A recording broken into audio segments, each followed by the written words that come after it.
Article 14 कहता है Indian territory में स्टेट किसी भी पर्सन को डिनाई नहीं कर सकता है equality before law and equal protection of laws. Article 14 हर पर्सन को अवेलेबल है, उसमें सिटीजन भी आते हैं एंड नॉन सिटीजन भी आते हैं। आर्टिकल 14 फाउंडेशन है राइट टू इक्वालिटी की इंडिया में। ये प्रमोट करता है फेयरनेस, प्रिवेंट करता है डिस्क्रिमिनेशन एंड एंश्योर करता है यूनिफॉर्म एप्लीकेशन ऑफ लॉज।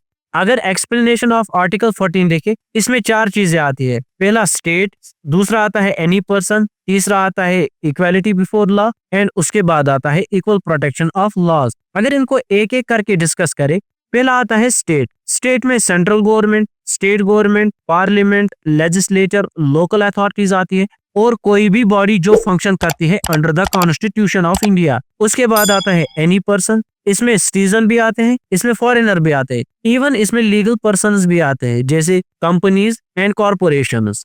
तीसरा है इक्वालिटी बिफोर लॉ, जिसको हमने ब्रिटिश लीगल सिस्टम से बारो किया है। ये कहता है इंडियन टेरिटरी में सबको इक्वली ट्रीट किया जाएगा रिगार्डलेस उसका स्टेटस, उसकी पोजीशन क्या है एक सोसाइटी में, रिच हो या पुअर हो, सबको इक्वली ट्रीट किया जाएगा। And after that is equal protection of laws. इसको हमने अमेरिकन कॉन्स्टिट्यूशन से बारो किया है। ये कहता है अंडर सिमिलर कंडीशंस लॉ हर पर्सन पर इक्वली एप्लीकेबल होगा इर्रेस्पेक्टिव उसका स्टेटस, उसकी पोजीशन, रिच है, पुअर है, पावरफुल है या वीक है, ये उस वक्त नहीं देखा जाएगा। सबके ऊपर लॉ इक्वली एप्लीकेबल होगा इंडियन टेरिटरी में। इसमें केस लॉ है state of West Bengal versus Anwar Ali Sarkar. Supreme Court of India ने कहा जो दो expression equality before law and equal protection of laws है, इन दोनों का मतलब सेम ही है। जो second expression equal protection of laws है, ये आउटकम है फर्स्ट एक्सप्रेशन का। और आप कोई ऐसी सिचुएशन सोच नहीं सकते जहां पर अगर इक्वालिटी बिफोर लॉ की वायलेशन होती है, वहां पर automatically equal protection of laws की वायलेशन हो जाती है। के बाद हमारे पास कंसेप्ट आता है रूल ऑफ लॉ का। इक्वालिटी बिफोर लॉ का जो कंसेप्ट है, ये आउटकम है रूल ऑफ लॉ का, जिसको दिया था एवी डाइसी ने। रूल ऑफ लॉ कहता है no one is above the law. इसमें इंडिविजुअल्स भी आते हैं और गवर्नमेंट भी आता है। एवी डाइसी के कंसेप्ट के 3 एस्पेक्ट्स है। First, absence of arbitrary power. ये कहता है अगर आपको किसी भी पर्सन को पनिश करना है, उसको खाली ब्रीच ऑफ लॉ के लिए पनिश किया जाएगा, उसके अलावा आप उसे पनिश नहीं कर सकते। Second is equality before law, जिसका मतलब हर सिटीजन को इक्वली ट्रीट करना चाहिए रिगार्डलेस उसका स्टेटस क्या है, जैसे रिच है या पुअर है, दोनों को इक्वली ट्रीट करो। एंड थर्ड इज प्रियोरिटी हमें इंडिविजुअल्स के राइट्स को देनी है और कॉन्स्टिट्यूशन रिजल्ट है राइट्स ऑफ इंडिविजुअल्स का। ये कहता है इंडिविजुअल के राइट्स को कॉन्स्टिट्यूशन प्रोटेक्ट करता है, रादर ये कि कॉन्स्टिट्यूशन सोर्स है इंडिविजुअल के राइट्स का। फर्स्ट एंड सेकंड एलिमेंट जो रूल ऑफ लॉ का है वो इंडियन सिस्टम में एप्लीकेबल है, लेकिन जो थर्ड एलिमेंट है वो इंडियन सिस्टम में एप्लीकेबल नहीं है, क्योंकि इंडिया में कॉन्स्टिट्यूशन ही हमें राइट्स प्रोवाइड करता है, ना कि हमारे राइट्स को कॉन्स्टिट्यूशन प्रोटेक्ट करता है। सुप्रीम कोर्ट ऑफ इंडिया ने कहा जो रूल ऑफ लॉ आर्टिकल 14 में दिया गया है, ये बेसिक फीचर है इंडियन कॉन्स्टिट्यूशन का। इसके बाद हमारे पास कंसेप्ट आता है क्लास लेजिस्लेशन का। क्लास लेजिस्लेशन का मतलब होता है जहां पर आप लोगों को ग्रुप्स में डिवाइड करते हैं एंड उसके बाद एक ग्रुप को स्पेशल बेनिफिट प्रोवाइड करते हैं एंड दूसरे ग्रुप को आप अनफेयरली ट्रीट करते हैं विदाउट ए गुड रीजन। अगर इस तरह आप लोगों को डिवाइड करेंगे तो उस वक्त ये आर्टिकल 14 की वायलेशन हो जाती है, जो हमें राइट टू इक्वालिटी प्रोवाइड करता है।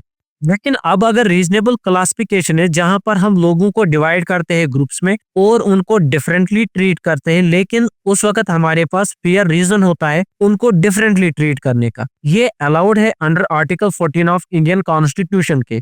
इसमें अगर हम एग्जांपल देखें, अगर हम पुअर स्टूडेंट्स को फ्री एजुकेशन प्रोवाइड कर रहे हैं एंड रिच स्टूडेंट्स को हम फ्री एजुकेशन प्रोवाइड नहीं कर रहे हैं, यहाँ पर जो डिफरेंट हम लोगों को ट्रीट कर रहे हैं वो बेस्ड है पुअर्टी के।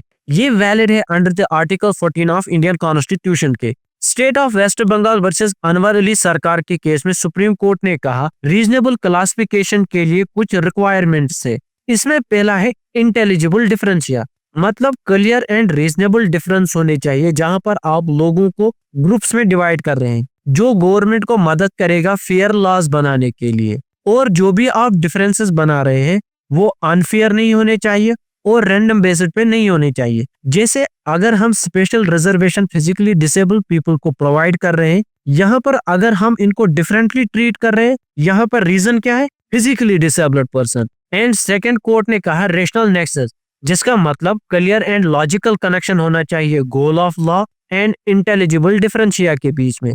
मतलब अगर हम लोगों को डिफरेंटली ट्रीट कर रहे हैं, ये डायरेक्टली रिलेटेड होना चाहिए पर्पस ऑफ लॉ के। एग्जाम्पल से समझते हैं, अगर हम फ्री कोचिंग प्रोवाइड कर रहे हैं पुअर स्टूडेंट्स को, यहाँ पर गोल क्या है लॉ का, कि एजुकेशन सिस्टम को सपोर्ट करे। एंड यहाँ पर हमने लोगों को डिवाइड पुअर्टी के बेसिस पे किया है। इसका मतलब law and difference directly related है एक दूसरे के साथ। अगर केस लॉज ऑफ आर्टिकल 14 देखे, पहला केस लॉ इसमें Maneka Gandhi versus Union of India है, जहां पर सुप्रीम कोर्ट ने आर्टिकल 14 को स्ट्रॉन्ग किया और इसको कनेक्ट किया आर्टिकल 19 एंड आर्टिकल 21 के साथ। इस केस में गवर्नमेंट ने मेनका गांधी का पासपोर्ट उसे छीना था without giving her chance to explain या डिफेंड वो खुद को करे। कोर्ट ने यहाँ पर कहा जब भी गवर्नमेंट किसी से उसका राइट ले तो उस वक्त गवर्नमेंट को reasonable process and fair laws follow करने पड़ते हैं। इसका मतलब गवर्नमेंट किसी को भी अनफेयरली या रैंडम वे में उसका राइट नहीं ले सकती। इस डिसीजन ने हमें बताया right to equality, right to freedom and right to life तीनों एक दूसरे के साथ कनेक्टेड है। सेकेंड केस लॉ इसमें है EP Rayappa versus state of Tamil Nadu. Supreme Court of India ने इसमें कहा आर्टिकल 14 वायलेशन खाली डिस्क्रिमिनेशन की वजह से नहीं होता है, लेकिन ये आर्बिट्री स्टेट एक्शंस की वजह से भी वायलेट होता है। इस केस में हमें यह पता चला आर्बिट्रीनेस एंड इक्वालिटी को एग्जिस्ट नहीं कर सकते हैं एक जगह पर। जहां पर आर्बिट्रीनेस होगी वहां पर इक्वालिटी की डेथ होगी, एंड जहां पर इक्वालिटी प्रेजेंट होगी वहां पर आर्बिट्रीनेस प्रेजेंट नहीं होगी। इस केस ने आर्टिकल 14 का स्कोप एक्सपेंड किया and fairness, reasonable and non arbitrariness को एसेंशियल बनाया रूल ऑफ लॉ का। आज का वीडियो इतना ही था। अगर वीडियो अच्छा लगा हो तो वीडियो को लाइक करना एंड चैनल को सब्सक्राइब करना।